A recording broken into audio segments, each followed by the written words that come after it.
Welcome back to LJG Sports. The Spurs are not done adding people to this roster. The Spurs currently have 13 players on their active roster. Maybe they make one of the two-way guys like Riley Minix or Harrison Ingram to one of those roster spots. But that would still leave one roster spot open. So the Spurs need to get someone, and this article thinks they have an idea of who it should be. Before we get into who this player is, the Spurs, I just want to say, as a Spurs fan, not biased at all, I think is in a really good spot. Regardless, we're getting Victor Wembanyama back from the blood clot injury and just his third year in the league because he's still so young, growing, getting stronger, getting better, more polished.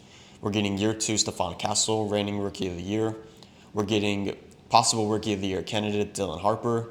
We're getting Carter Bryant, who's looked great in the Summer League. We're getting back Jeremy Sohan, Devin Vassell, Keldon Johnson, Julian Champagnie, all those guys. And we're getting a full season of De'Aaron Fox.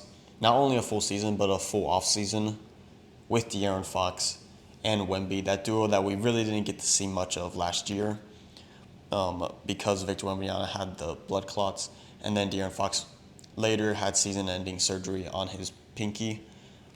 But let's get into what this article thinks the Spurs should get and who they should add. It's from Tyler Rourke. I read it on Yahoo Sports. The headline is Heat, Spurs, and Magic could all benefit from signing this former league MVP. And being that I saw another headline recently, not that I didn't read the article, but it was a headline saying Spurs should sign this 9-time All-Star.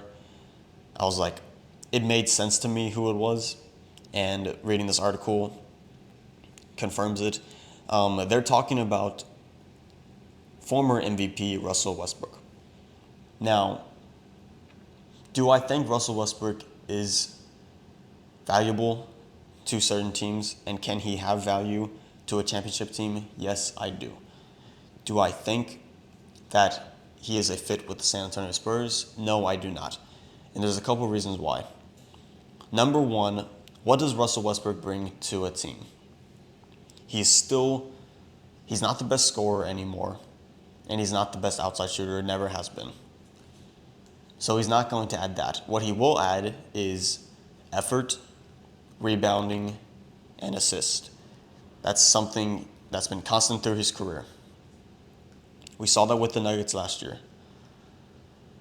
There's a lot of games where it was like, there's the old Russell Westbrook, and then there's a lot of games where you just scratched your head and it was like, there's Russell Westbrook. But overall, I would say he is a net positive if given the right role. With the Nuggets, I feel like he had a pretty decent role, and he played pretty well in the playoffs against the Clippers and the Thunder. So for me, he can still add value to a championship level team. We saw it last year with the Nuggets, who could have possibly won the championship if they had beaten the Thunder in that Game 7. With that said, is the team like the San Antonio Spurs a team that he can offer help to? I think it would be minimal, and if we did sign him, it would be to a 1-year minimum deal to ride the bench. Because we have Dylan Harper, we have Stephon Castle, we have De'Aaron Fox. We also have Devin Vassell. So the Spurs guard rotation does really not need any more names in there. If Russell was to come to the Spurs, it would be just to be that veteran leader and mentor for these guys. But at this point, I feel like he would get no playing time. He would just ride the bench, and he could be serviceable to some other teams. And like the article said, the Heat or Magic, I think, would be a better spot. In particular, I would like to see Russell Westbrook with the Heat. But I just don't think it lines up with the Spurs timeline. Like I said, we have a lot of guards in our rotation right now, and there's just no spot for any more guards. If you look at the Spurs' young core and their bright future, Victor Wembanyama is obviously the number one guy. And then Stephon Castle, Dylan Harper are the next two. We have guys like Jeremy Sohan, Devin Vassell, and then we have guys like De'Aaron Fox, but De'Aaron Fox is entering his prime right now. So I wouldn't consider him like a young guy. Even though he's still below 30, he still has many more years of good basketball ahead of him. It'll be interesting to see what the Spurs end up doing in the future with Dylan Harper, Stephon Castle, and De'Aaron Fox. I presume one of them will go eventually, but I would love to see all of them in San Antonio, but I know that's somewhat unrealistic. So for me, it's a no-go on Russell Westbrook. Again, I think he can add value to a couple of teams in the NBA. Can he win a championship as a significant contributor? No, I don't think so. I think he's past that. But I do think he can still add something to a championship level team. A team that comes to mind is, like this article said, the Heat. I think the Magic is also a decent spot, even though I don't know if he would crack the rotation. A team I'm looking at is the Los Angeles Clippers, who I made a video on recently after they traded for John Collins. I think they are a Bradley Beal and a seasoned veteran point guard, backup point guard, away from being an elite level team next year. One of the 4 best in the West. I think that's held by the Nuggets, the Thunder, and the Rockets right now. If the Clippers can go out and get Bradley Beal through a buyout, and then they can also sign a veteran point guard like someone like Russell Westbrook or Chris Paul, or even a guy like Malcolm Brogdon, I think the Clippers would be very good. If you want to see my video on that, you can just look it up, or it was like a week ago. The title had something to do with John Collins. Clippers are crazy good now, or something like that, whatever it was. But back on topic to the discussion of Westbrook and the Spurs, it's not going to work. If he did end up signing with the Spurs, this is the last thing I want to talk about.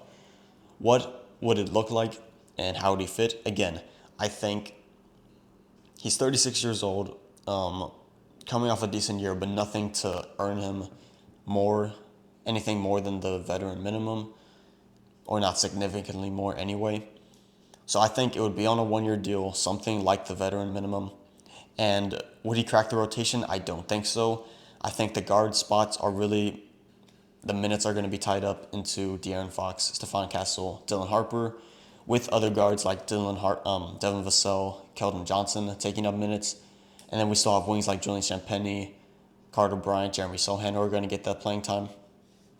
And for Russell Westbrook, someone who is not the best shooter, and that's something the Spurs really need, I don't think he would be in the rotation much at all. There may be certain situations where if there's a game where Dylan Harper or Stephon Castle or De'Aaron Fox miss due to injury, he could step in and take a couple of those guys' minutes, pick up some of the slack.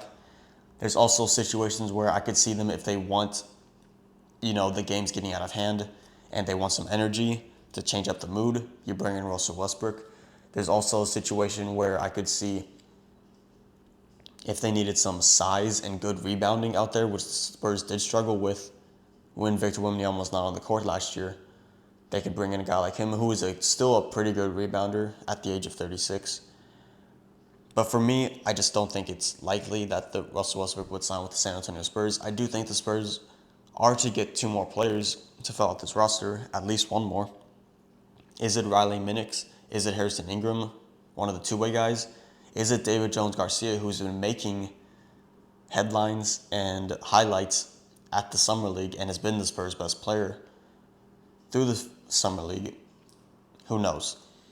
But I don't think it's anyone notable that the Spurs will get at this point. I think they made their moves, signing Luke Cornett, trading for Kelly Olynyk, and the biggest move that no one talks about and seems to forget about was trading for Dylan Harper last year, and we really didn't get to see him fully accustomed to the Spurs and their offense and Victor Wembanyama, and we're getting that this season.